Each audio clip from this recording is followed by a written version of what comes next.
Ok, salut tout le monde. Ravi de vous revoir encore après plusieurs semaines, je peux dire, ou bien quelques mois que je publiais plus des vidéos pour vous. Aujourd'hui, je vais vous montrer la technologie des VRF. Les VRF qui est simplement euh, Virtual Routing Forwarding. Donc, c'est ça. On va travailler sur les VRF Lite, précisément sur les VRF Lite.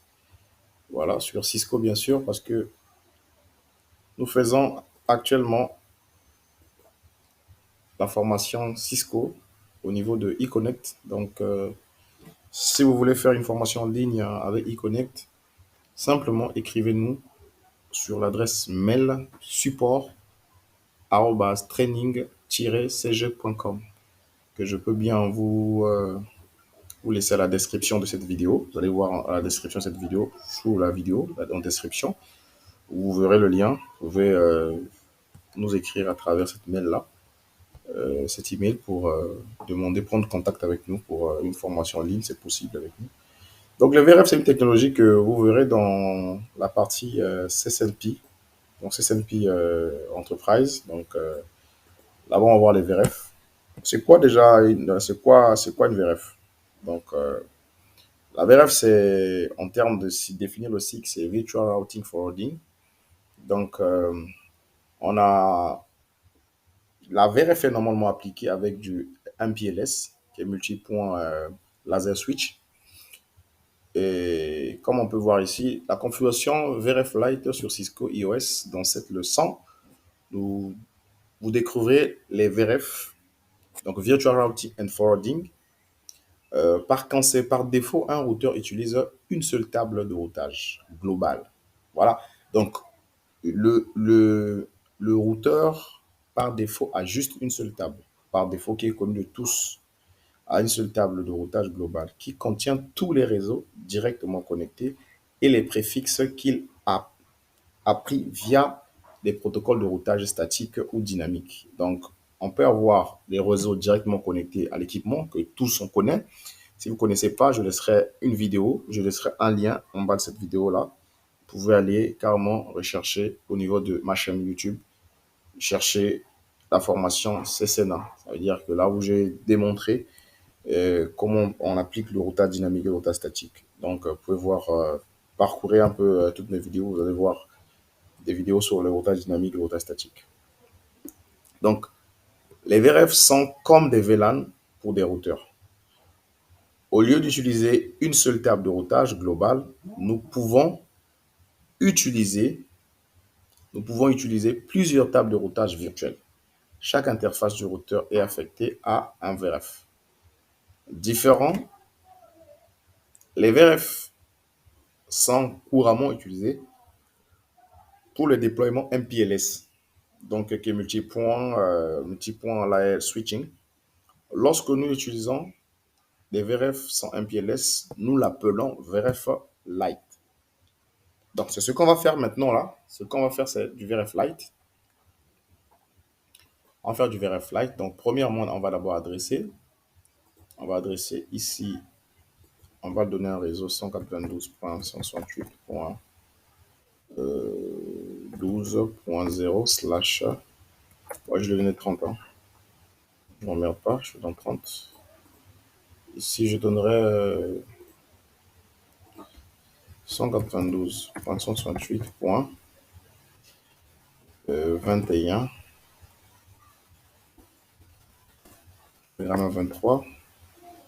23.0 slash 30.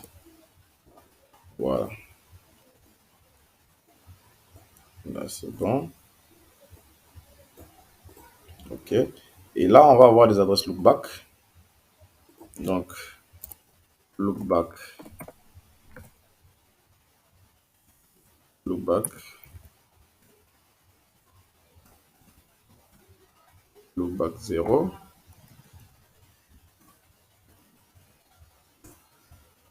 1.1.1.1.1.1 slash 32.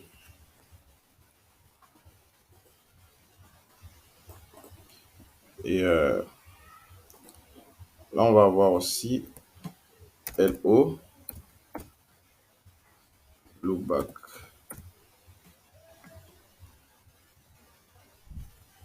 Loopback 0. 3 points, 3 points, 3 points, 3 points. H.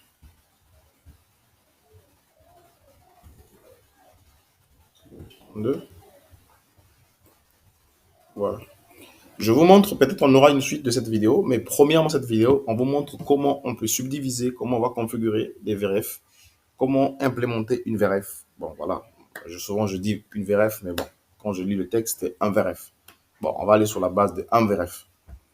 Donc, comme tout est en anglais, c'est des mots anglais, donc voilà.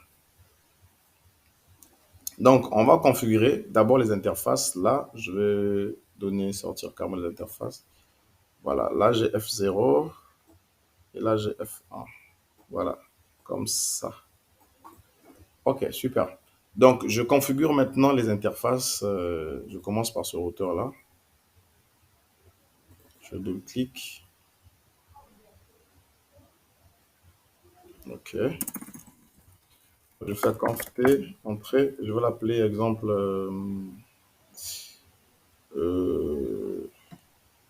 hostname.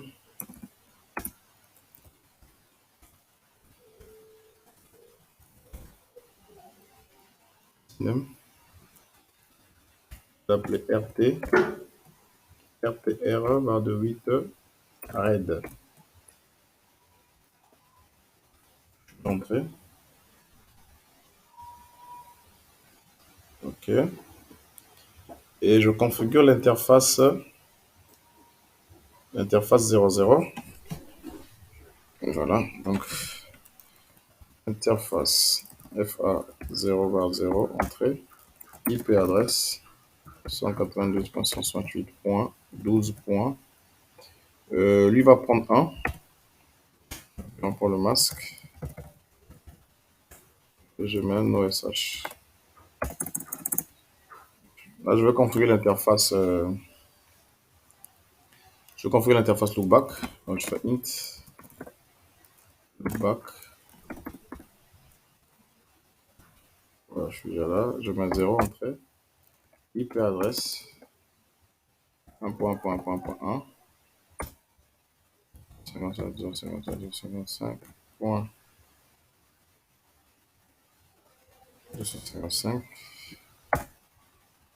Entrée, je mets un OSH.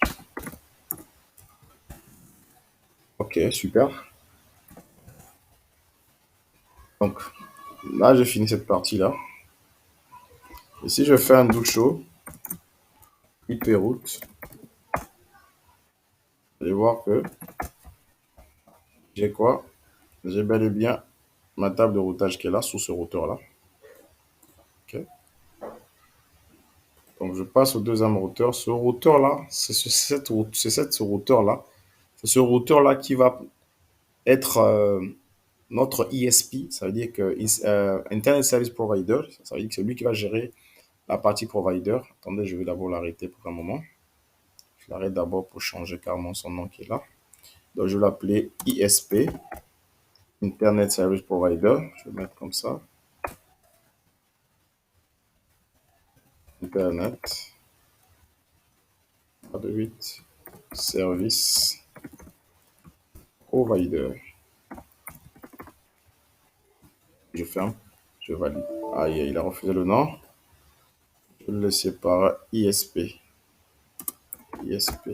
On comprend que ISP, c'est Internet Service Provider. OK. On va valider. Voilà, c'est bon. Et on va le démarrer tous ensemble.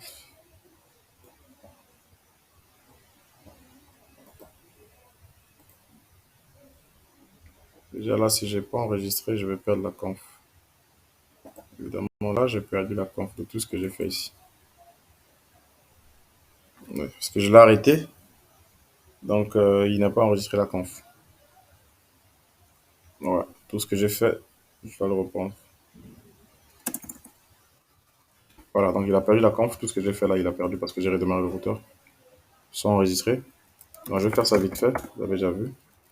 Hostname. Je vais l'appeler RTR, barre de 8, RAID.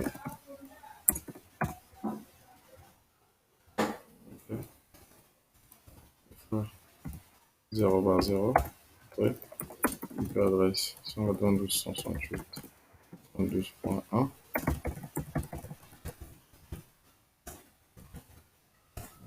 Mon message. Interface loopback, base 0, IP adresse, IP adresse, point.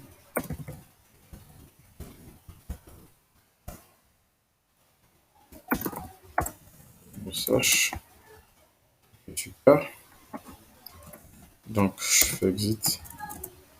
Je fais. Je vais faire copie. Running. Setup. Config. Ok. Write. Même chose. Ok. Là, j'ai write. J'arrive maintenant sur ce routeur là qui va faire les VRF, qui va subdiviser et tout et tout et tout. Donc l'important c'est quoi? C'est sur ce switch, sur ce routeur là, on doit avoir deux tables de routage parce qu'on va avoir deux VRF. Donc on doit avoir deux tables de routage. Au début, on va d'abord voir la table de routage qui est là. On va faire show IP route. IP route.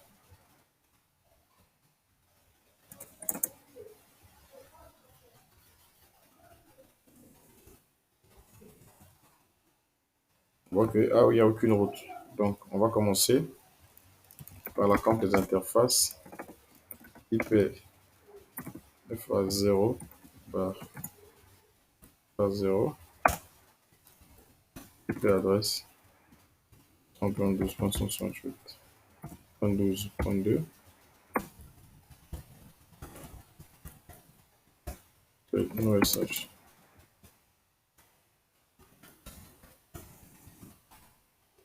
Message. Je configure maintenant cette liaison-là. Cette liaison-là. Qui est interface FA0 bar 1. IP adresse 122.168.23.2. 55.255.52.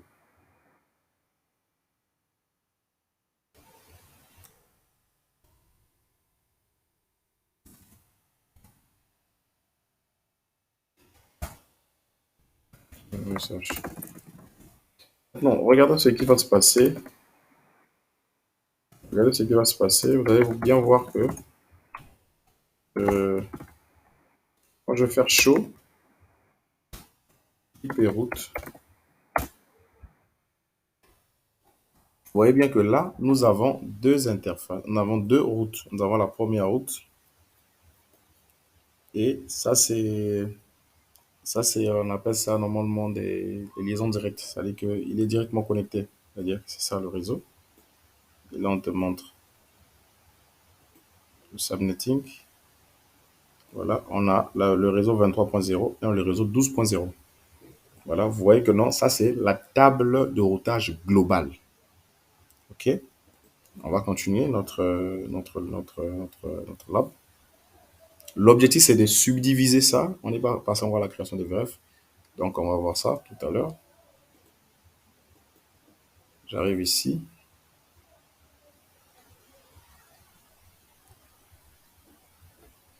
Je vais entrer. Je vais mettre conf t name RTR8. Je mets blue. Donc, je mets bleu. OK.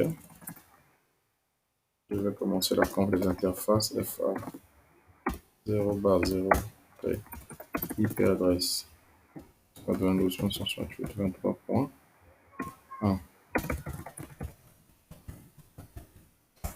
masque et je démarre. Je mets IP, je mets int L0, entrée, IP adresse.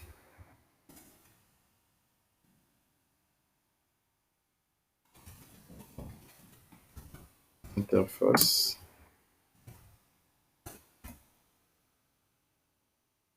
0, IP adresse 268.23.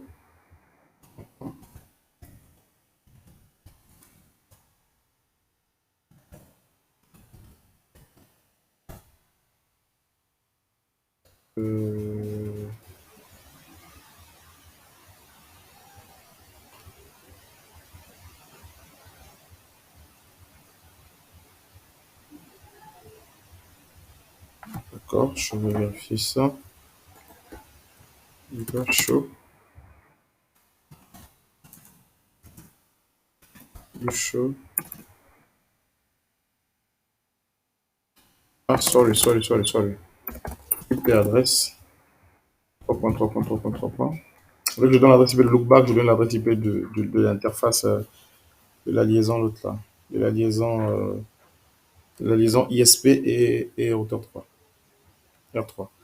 Ok, donc.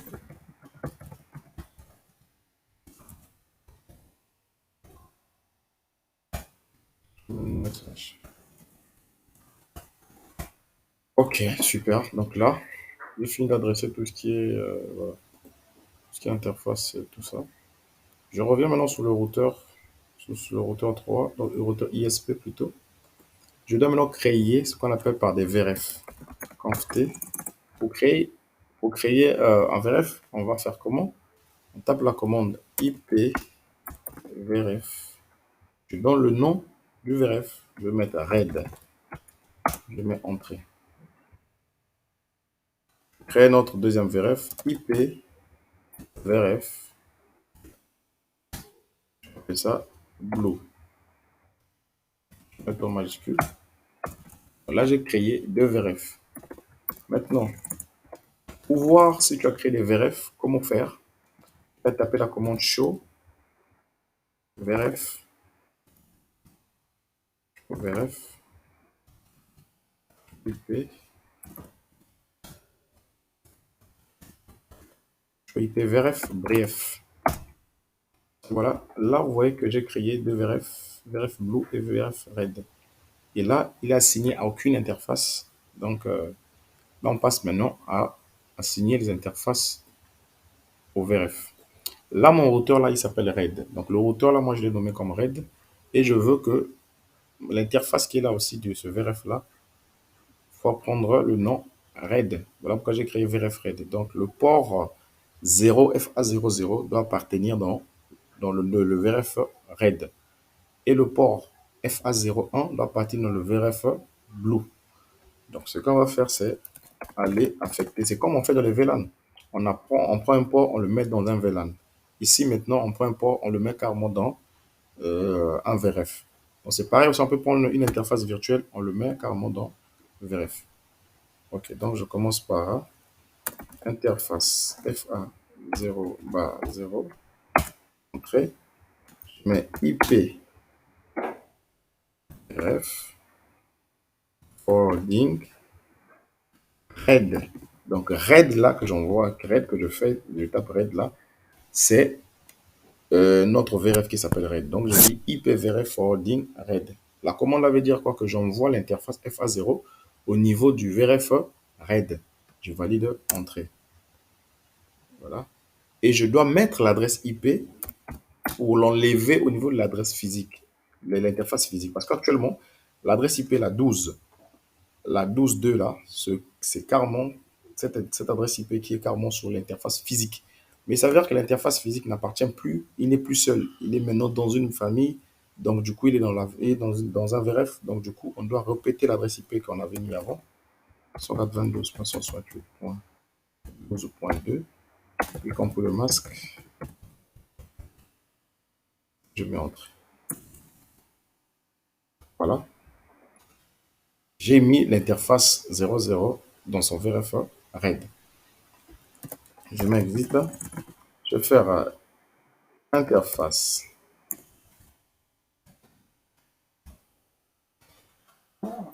FA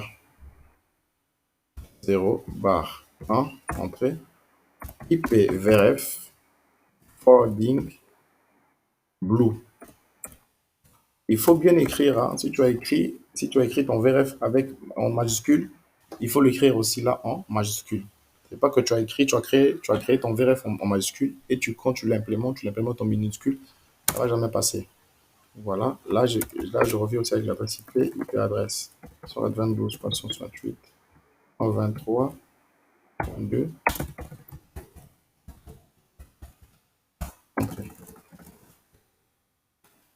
Non, je dois aller vérifier si ma table de routage globale existe toujours.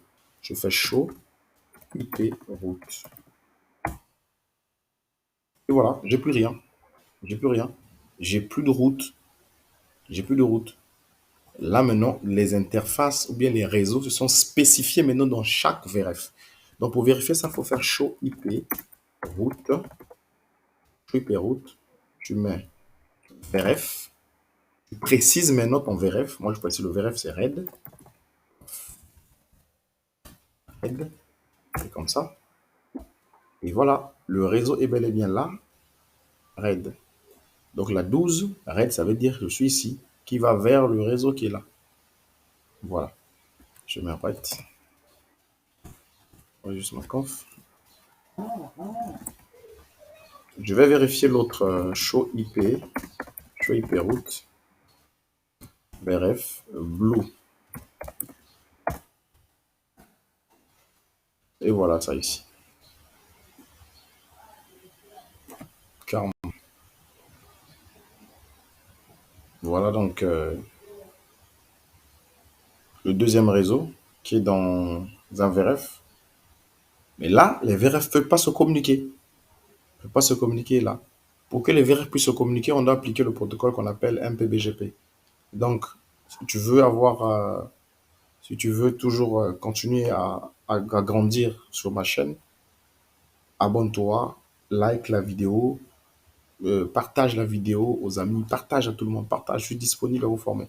Partage la vidéo à tout le monde, aux personnes que tu veux faire monter en compétences parce que le level d'ici, c'est pas un level CCNA, c'est le level CCNP. Donc, du coup, nous allons faire quand même des tests. Mais là, je ne peux pas faire un ping. Exemple, je veux pinguer le routeur ISP va pinguer, exemple, l'interface de R1 qui est la 12.1. On va essayer. Ping 192.168.12.1. Vous voyez que ça passe pas, ça va jamais passer. Parce que, l'ISP ne connaît plus ce réseau-là. Il ne connaît plus ce réseau. Sur sa table globale, il n'y a pas. Donc, il faut préciser le VRF. D'accord? Vous précisez dans quel VRF il appartient. Donc, on va faire ping VRF. Je précise RAID. Après, tu mets l'adresse IP. 192.168.12.1. Et là, ça va marcher. Voilà. Là, ça passe. Là, ça passe. Vous voyez bien que ça fait 5 sur 5. Je vais faire la même chose avec le routeur 3 qui est là, carrément. Qui est carrément là. Je vais piler cette interface-là. Donc, je fais ping 192.168.23.1.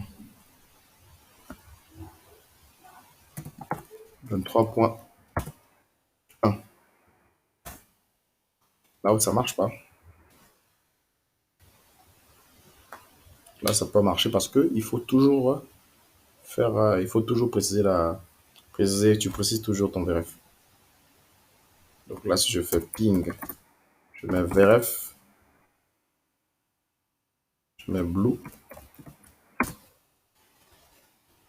192.168.3.1. Voilà, évidemment, ça passe. Et je vais pinguer maintenant aussi l'interface lookback de routeur 3. Donc VRF Blue 3.3.3.3. Voilà.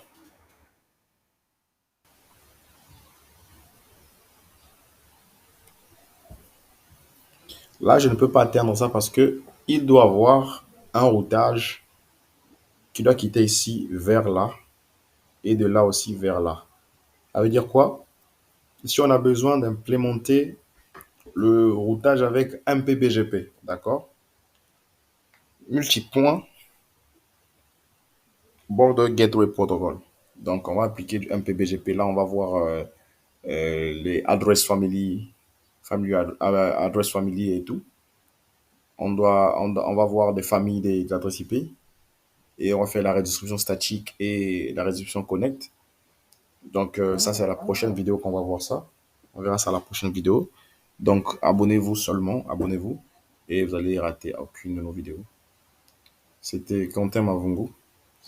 J'étais ravi de vous montrer comment vous implémenterez prochainement dans vos prochains labs, quand vous montez en compétences. Essayez de beaucoup apprendre, essayez de beaucoup lire. Ça va vous aider dans ce sens-là. À très bientôt et prenez soin de vous et toujours dans la lecture.